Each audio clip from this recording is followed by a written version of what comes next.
Depuis plusieurs années, les relations autour du pétrole vénézuélien sont devenues l'un des meilleurs exemples de la manière dont l'énergie, la finance et la géopolitique s'entremêlent.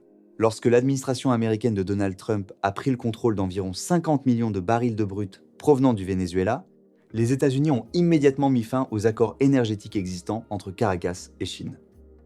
Cette décision s'est accompagnée d'une exigence très claire. Toute décision concernant les prix du pétrole vénézuélien devait désormais passer sous l'autorité des États-Unis, même lorsqu'il s'agissait de transactions impliquant des pays tiers. Peu de temps après, Pékin a répondu de manière inattendue.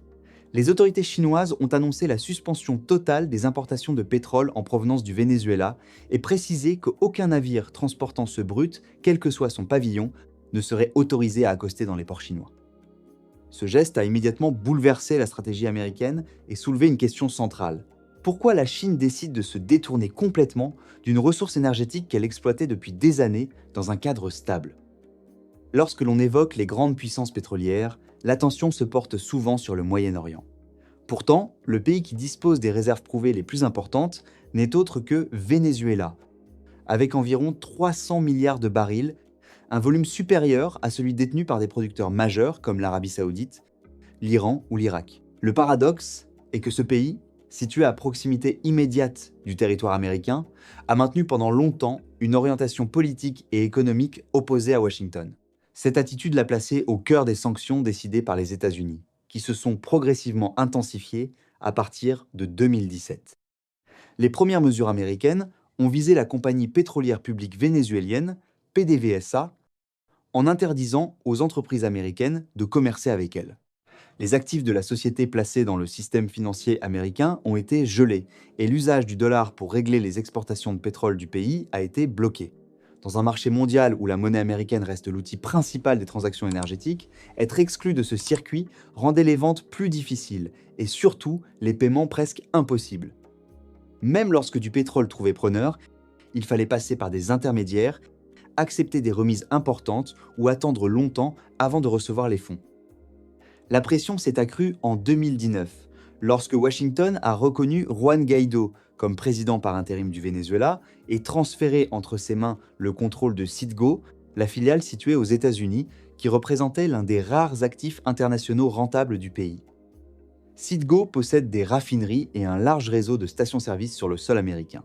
Perdre son contrôle revenait à couper la principale source de liquidités étrangères du gouvernement de Caracas.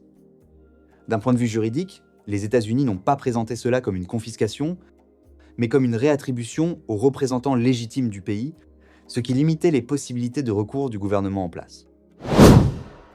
Bienvenue sur Journal de l'innovation. Ici, on analyse l'actualité géopolitique, les technologies et les innovations croissantes. Avant de continuer, n'oubliez pas de vous abonner et de liker la vidéo pour nous soutenir et pour référencer la chaîne. Merci, continuons maintenant. Face à ces contraintes, le Venezuela s'est retrouvé obligé de brader une partie de son pétrole ou de le vendre dans des conditions difficiles. Pendant de nombreuses années pourtant, le Venezuela avait pu compter sur une relation énergétique stable avec la Chine dans le cadre d'un système de prêts garanti par le pétrole.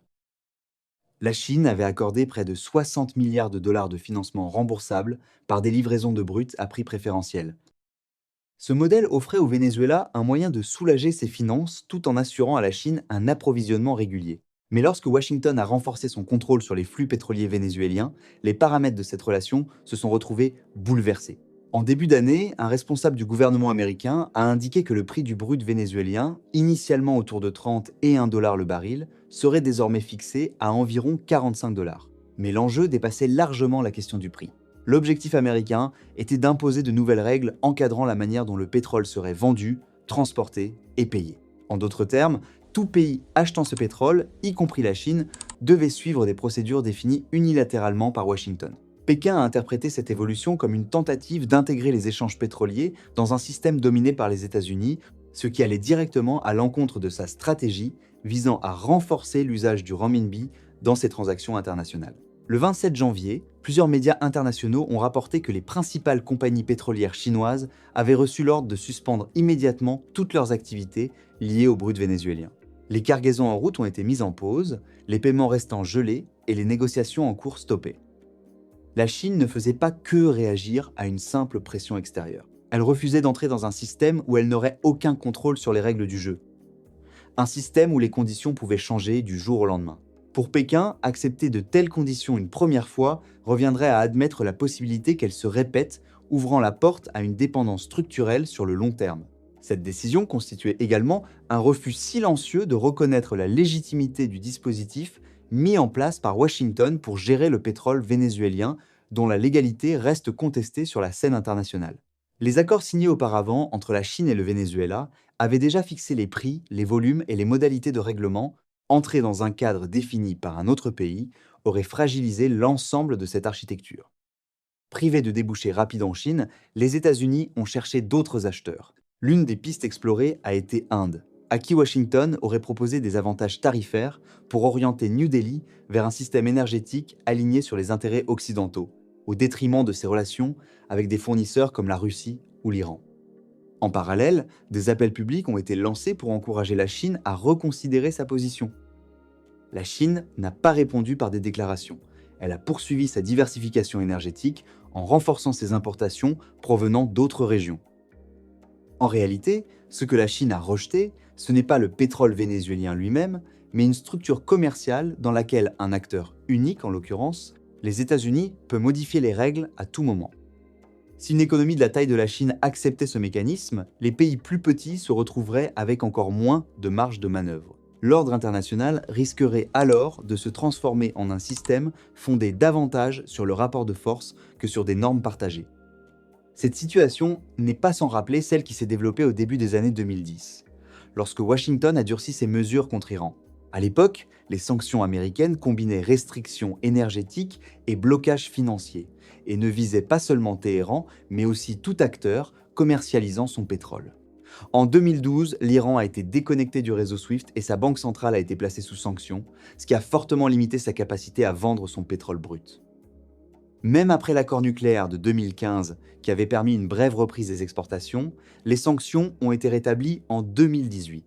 Toute entité achetant du pétrole iranien s'exposait à des mesures punitives. Pour continuer à exporter, l'Iran a dû adapter ses méthodes. Certains navires désactivaient leur système d'identification, d'autres procédaient à des transferts en mer, des cargaisons étaient mélangées et les documents d'origine modifiés.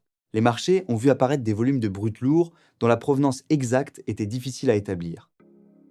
Même si beaucoup soupçonnaient l'origine réelle de ce pétrole, l'absence de preuves directes compliquait l'application des sanctions et offrait une marge de manœuvre à certains acheteurs. Ces différents exemples illustrent un point fondamental.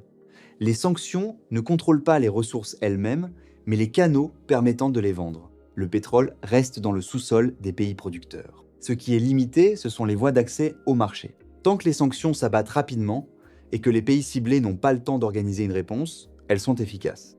Mais sur le long terme, certains États finissent par développer des alternatives. De nouveaux réseaux de transport, des circuits financiers parallèles, des méthodes de vente discrètes.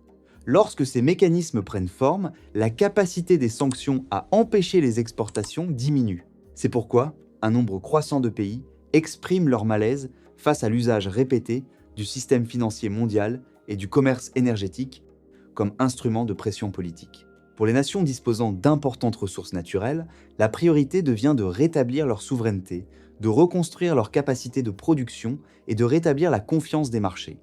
Car une fois la stabilité retrouvée, les décisions concernant leurs ressources ne dépendent plus de puissances extérieures. Et ces ressources peuvent alors s'intégrer à des systèmes commerciaux qui ne reposent pas exclusivement sur le dollar. Du point de vue américain, le véritable enjeu n'est pas seulement la perte potentielle de quelques cargaisons, mais la possibilité qu'un grand producteur retrouve son autonomie stratégique et choisisse d'intégrer ses flux énergétiques dans des réseaux qui échappent à l'influence du dollar. C'est cette perspective, plus que les ventes du moment, qui redéfinit aujourd'hui les équilibres énergétiques mondiaux. Nous espérons que vous avez apprécié cette vidéo. Si c'est le cas, cela nous aiderait énormément si vous laissiez un commentaire, car l'algorithme de YouTube valorise cela et recommande la vidéo à davantage de personnes. N'oubliez pas de laisser un like et de vous abonner. Merci et à bientôt sur Journal de l'innovation.